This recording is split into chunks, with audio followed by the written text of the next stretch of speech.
I've learned that people suck, but I also think that there's hope for them. Hi, I'm Michelle Aronson, and welcome to True Stories at Work, where we discuss the best things about working in human resources. The people, the stories, and the things that happen at work that we don't even know about. I'm a recovering HR executive, certified coach, and business school professor who knows that the best stories happen at work, from heartbreaking to heartwarming, from hilarious to outrageous. Today, you get the pleasure of meeting Cynthia. Cynthia's full of laughter and song at work while waiting for our interview to begin. Even when she says she won't sing, she can't help herself. She's a performer. Do you want to sing something, William? No, not really. Okay. For once. It's like, There we go. Oh, yeah. You could not help yourself. I can't help You can't myself. help yourself. Cynthia is a preacher's kid with brilliant and natural abilities to see the best in others, even in the midst of the worst employment situations. She has witnessed an incredible range of workplace transgressions, yet remains focused on helping people to see that they can be better and all hope is not lost. I really like people, so I'm always looking for the best in people, but I have built a lot of cynicism of people. But I feel like I've ebbed and flowed, and I've finally come back to having more faith in people. On today's show, you will learn about Cynthia's journey into HR. We're going to talk about vulnerability and the idea of how making and owning your mistakes will make you more respected by your team, not less. You'll hear a story about a CEO at a startup who screwed up, owned up, and you'll learn how it all ended up. At the end, you will get to hear a workplace confession, something that didn't make it through the doors of HR. This one might give you pause before you grab for that next pot of office coffee. So let's get started. Hi, Cynthia. Hello. I am honored to have you as my first guest on the podcast here in my studio. I'm super excited to be here. All giddy. I want you to just spend a minute and just tell us a little bit about your background and experience. We'll start there. Okay. Well, I have been in HR to some degree for, I hate to admit this, more than 15 years. That kind of dates me. But I guess I started in more of a generalist fashion today, that's known as HR business partner. So I would say I kind of grew up as an HR business partner. I got a taste of employee relations because I worked for a small business, supported 17 locations, and they had no HR representation. They had someone who called herself an HR manager, but she kind of did all the paperwork. And all the managers had no idea the kind of autonomy that they really could leverage. And the employees just ran the company. They just did whatever the hell they wanted to do. So I started, building relationships with these managers and leaders. And, that kind of it triggered something in me. I was like, oh, this is exciting. I love this. So my job at that point was a combination of recruitment and ER. And then I moved into an actual ER role. And so that kind of moved me into, performance management and leadership development. And so that whole org development piece, really just developing people, became something that I really enjoy. So I want to go back. When you were a kid, what did you want to be when you grew up? What was that passion? A performer. Okay. And I still want to be a performer. But I do get to add elements of performance into whatever I do. And it's interesting because I never knew really what I wanted to do outside of performing. I didn't know that HR was a thing, if that's possible. I went to college right away after high school, but it was part-time, and then I stopped, and then I would start again and stop and start. And I didn't know. I was just kind of flitting around life and just trying to have fun. And I needed a job where I had flexibility. And so I was an actress and a bartender, and I did all that. But I found this job at a payroll processing company, and I was the front desk person. and people loved me for whatever reason. My manager was like, I think you should, get into payroll, doing payroll for companies. And while I didn't really enjoy payroll, I was kind of good at it. But then what I really liked about it was the relationships that I had with these people. So all these customers, I had like 250 customers that I would process their payroll, and just getting to know these customers, these clients was super exciting to me. And so as I did more payroll, I learned more about benefits, and I mean, it's history. The rest is history. How is working in HR different than what you imagined it to be? Oh, well, I guess I don't know that I imagined anything because I didn't know that I would end up here. But since I started in HR and where I am now, I it's very different because, back in the day, HR was, you know, we were paper pushers, we were like the personnel department. And that was so sterile and check the boxy for me. And HR has just changed so dramatically. And it's all about people. It should be about people. It's human resources. And I like where it's come from and where it's going. Just the whole strategic and relational piece of it, it just has made all the difference for me. So, but that's very different from what, I knew HR to be back when I started. What do you think you learned the most about people by working in HR? Oh, I've learned lots of things about people. I really like people, so I'm always looking for the best in people, but I have like built a lot of cynicism um of people. But I feel like I've ebbed and flowed, and I've finally come back to having more faith in people and realizing that people aren't just trying to be assholes on purpose. I think that there's this total lack of self-awareness and lack of emotional intelligence that causes people to just be jerks. But when they start to realize that it's more about like, listening and helping to understand themselves first, first and foremost, but really seeking to understand other people, I think that it makes all the difference. And it causes people to invest more in their relationships and try to communicate more effectively. So, I've learned that people suck, but I also think that there's hope for them. I used to call Cynthia the minister to the unemployable because she is a preacher's kid and she True story. would see the best in absolutely the next person who was going to get fired would walk into her office and she was like finding salvation in them, trying to teach them hope and trying to inspire them, really. Yeah. And what really pisses me off, this is my most annoying story about working with Cynthia. She fired somebody and she's like drop dead gorgeous, right? And the guy apologized to her for her having to fire him. I've fired a lot of people. Nobody's ever said, "Oh, I'm so sorry that you had to do this. I'm sure this is really hard for you." Do you have any workplace pet peeves, like things that you wish people would never do? For me, it's heating up fish in the microwave. Would you like to share that story? Michelle hates the smell of fish in a microwave. Who doesn't hate the smell of fish in a microwave? And I love fish. And I brought fish one day, and Michelle was like, I will fire you I would have. to heat up fish in the microwave. And I did. She was so mad. Like, it's hilarious how mad you were. I hate when people throw their food in my trash can, Okay. like their lunch, leftover Yeah. lunch, because Yeah. that's just like, oh, then I have to sit there and smell that all day. That's disgusting. What's a Almost similar like thing? fish It's in the all, microwave. yeah, it's almost like Yes, fish in the there's microwave. there's Yeah. a takeaway here. A self-learning moment for you, Exactly. Cynthia. I agree. Tell me a story about somebody who demonstrated good leadership skills. Have you Um, had a good leader? I guess I should have started with that question. I've had several good leaders, Okay. and you were one of them. Oh my God. I would. This is an unpaid I know. podcast I interview. know. Probably shouldn't give you kudos like this right here, but it's true. Like I consider you a mentor, and I really appreciate the way you lead. And a few of the things about what inspires me when I see it in you is your sense of humor is like 10. I love a leader with a great sense of humor. They don't take themselves too seriously. And so you definitely embody that.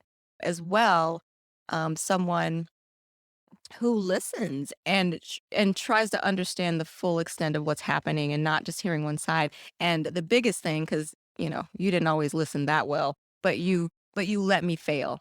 And someone who is funny, who owns their own faults, and who allows people to mess up and helps them to get back on their feet. Okay, so what are we going to do moving forward to so this doesn't happen again, and how can I help you, how can I support you in that? And you did that very well. It might have been because you were particularly strong-willed. So even when I told Maybe. you no, you were like, "Hey, I'm gonna do it anyway." And I'm like, "Well, I'll be here when you come back and we'll fix it." I think there is some truth to that. And like for me, being at work has to be fun. I mean, it's very hard work. Working in Hmm. HR is like being sometimes on the front lines because you're just getting all the problems all day long and things that are above everybody else's sort of skill set.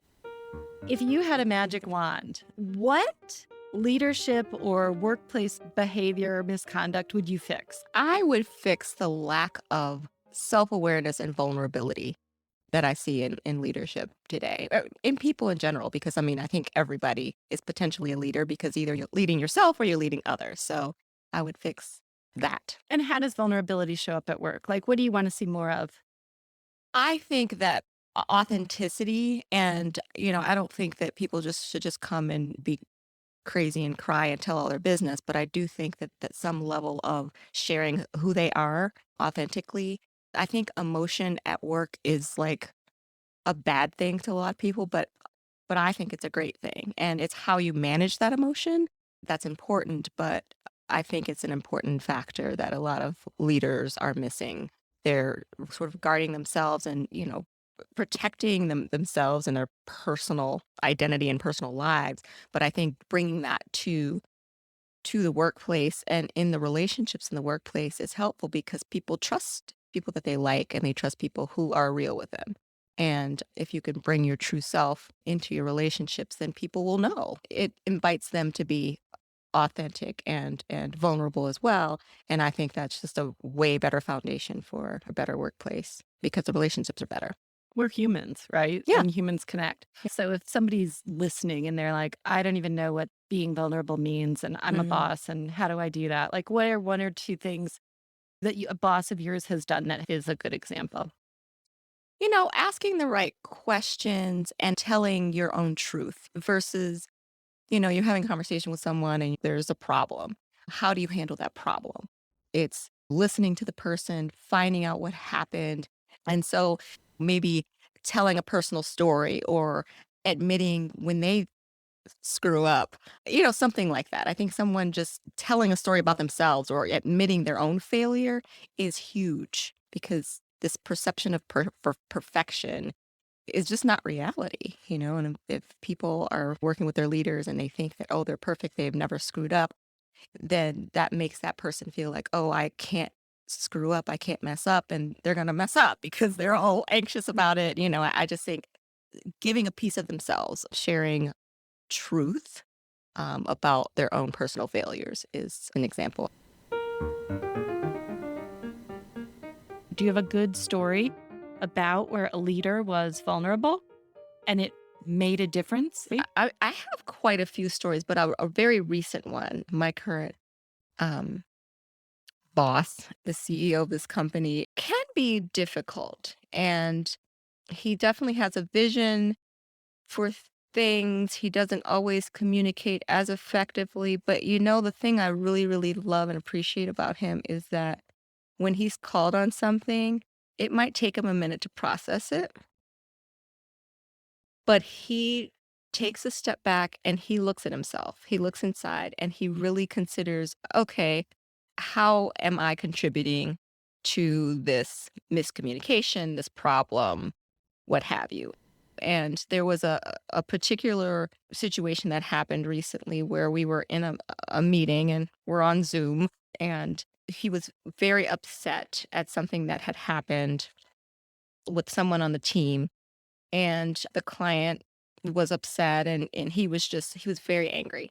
And I remember him saying something to the effect that if this happens again, I am going to lose my shit and I'm not going to be mad about it or sad about it. And much of our staff is very early in their careers. They're very young. They're very impressionable. They haven't worked anywhere else. It's their first job, most of them.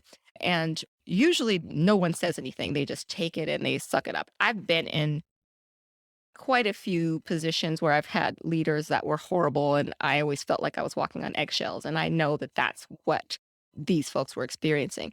One brave soul spoke up and he brought it to me and he said, I don't know what to do with this, but this is how I felt. I felt like this is wrong. And I said, thank you for sharing. And, we had a conversation about it. And I asked him if he would be comfortable having a conversation with the boss. And he said, I really would love to, but I don't want to do it alone. And I said, I'm happy to be there. So I set it up and he did a really nice job sharing his thoughts. And my CEO was a little defensive during certain parts of it. But what he did with What that, what did he say? What did the employee say? I'm just curious. he said, I'm a man of color and I realize that I have privilege. He said, but for you, you have the power. And I don't know if you realize what your power can do. You are a white man who's owner of this company. You clearly have money. You have power. And what you say really affects people. And the owner shared what he intended. He owned it right away. And he said, I understand. You're right. I shouldn't have said that. He apologized. But then he took it a step further. And I had to jump off the call. I didn't say much at all. And I said I had to go because it was supposed to be a 45-minute conversation. It ended up being double that. And I had to leave. But I found out after that they kind of got into it a little bit more. But he came to the larger group again at our next meeting, didn't let too many days go by, which is good. And he shared not who brought it to his attention and not exactly the details behind it, but he said, I said this in a meeting and I was called out on it. And it took me some time, but I thought about it and this is what I was trying to do. And this is what I'm going to do in the future. And I need to be better. And it was just so inspiring for a leader at that level to really just show up. And I was just thoroughly impressed. And I talked to the team afterwards and asked them how they felt about it. And, they were generally positive, but it was just so inspirational that a leader would do that. And so few do because they Yeah. feel like they have to look powerful and they have Yeah. to look like they know all the answers and that they're in control. And that's how they derive their leadership. Yeah. But what you're saying is you can get it from just the opposite. You can Yeah. get it from a huge public blow up and a bit of thoughtful reflection and understanding yourself and apologizing. Yeah. That's like even better. Maybe that's a shortcut because people see you differently, you Yeah. know? Yeah. And it was a heartfelt apology. And he shared a lot. He said, I have been thinking about this company every minute of every day for the past 3 years or 5 years. I mean, it's a startup. So, it hasn't been around that long. But he said, the passion that I bring to this work and to this company just sometimes gets, he's just over enthusiastic and it kind of shows up in certain ways, including frustration and all of that. So, just sharing that and understanding, I try to teach the team that assuming positive intent is a really great place to start. Cynthia, I have a question from a listener, and they're asking what's the best way to recognize their staff? Well, the best way is individual. It depends on how that person likes to be recognized and that you need to get to know your people and understand what it is, how they like to be communicated with and how they like to be recognized. And you might have to ask them questions and just getting the little deposits that you make into the bank with your people every day, just walking in and just saying hi, saying thank you, these very small little things. And you'll start to uncover what it is that each person likes. It's not going to be the same for every person. It's a lot of work initially because you're getting to know people, but a true, authentic, good leader does those things, and it makes all the difference. I agree. I agree. Any questions for me? Oh God, she's gonna have one. I Well, know this. Oh my God, that'll teach me. What is it? um, you've created this whole environment to share about leadership and HR and stories. And what has driven you to this point, and what do you think you're going to do with it in the future? Like, why do this? Well, I teach, so I've learned a lot about the influence that stories have when I'm teaching. So I would go to work all day and then I'd show up at school and then I'd be like, this week at work, this happened. And I was just using that as a way to demonstrate the concepts from the text and to make them real. Most of the people in my HR classes wanted to get into HR, but they were not working in a Hmm. functional role. So I would come across my students years later and they'd be like, I still remember that story. And certainly it was always anonymous and I never shared names, but Hmm. they really did remember the concepts because it was in the form of a story. And so a podcast is mini stories. So I'm just going to speak to some of my favorite storytellers and get some feedback from people who listen to these stories and just see where it goes. But I feel like there's some value to getting stories from people that have been leaders for a long time, from HR people, from the real world. So that was my idea. That's where I'm going. That's awesome. I think it's really helpful for people who have been in the industry, especially for a long time. And we've seen a lot. And like I said earlier in the podcast, I've grown kind of cynical in a lot of ways, but I think it's refreshing and it gives hope. And so I appreciate, highlighting stories and the opportunity to just kind of share some of this stuff. And this is a really good format to be able to do that. I'm super excited. And I also want to have fun. I mean, as a recovering HR person, right? Like, I sit down with people and within the first 5 minutes, I'm like, okay, tell me your stories. Yeah. So thank you, Cynthia. You're my favorite guest so far. So far, And until I get trumped by someone else. no, probably forever. I appreciate you sharing your wisdom and your gifts, and you're very talented. And um, I know you've made a difference. So thank you. Hi. Well, thank you. It's been a pleasure being here.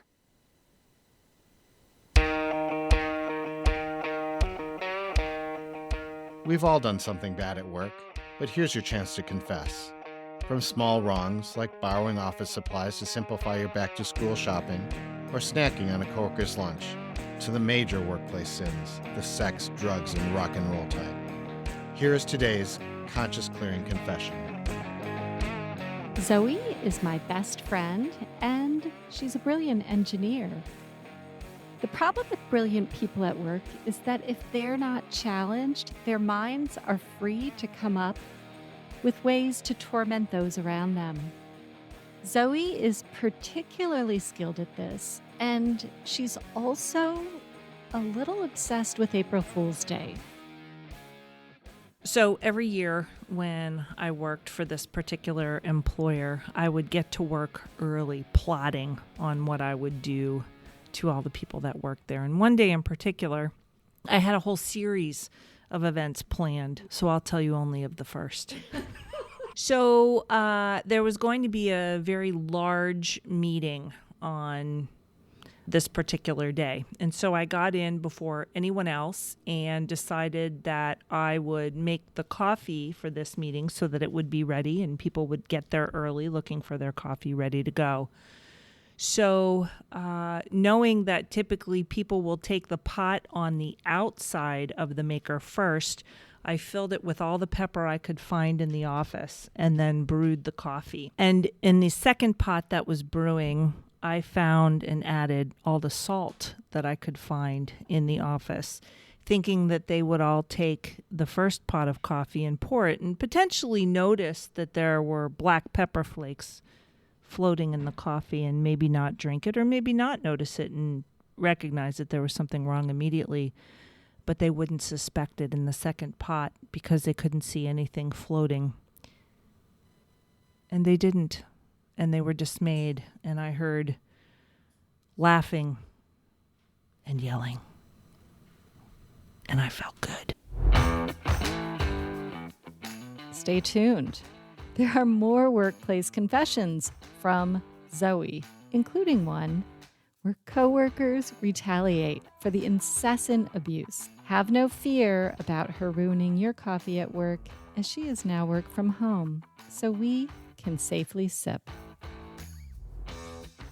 Now clear your conscience by submitting your workplace confession at physicsatwork.com/podcast. Thanks for listening to the show. If you work in HR and have a story to share, please visit my website, physicsatwork.com/podcast. Stories are what people remember and how we connect, so please share yours with me. Thanks. Make sure to listen to the next episode of True Stories at Work to answer the two eternal questions: how to prevent yourself from ending up at the EEOC, and why you should not have sex with coworkers. Thanks.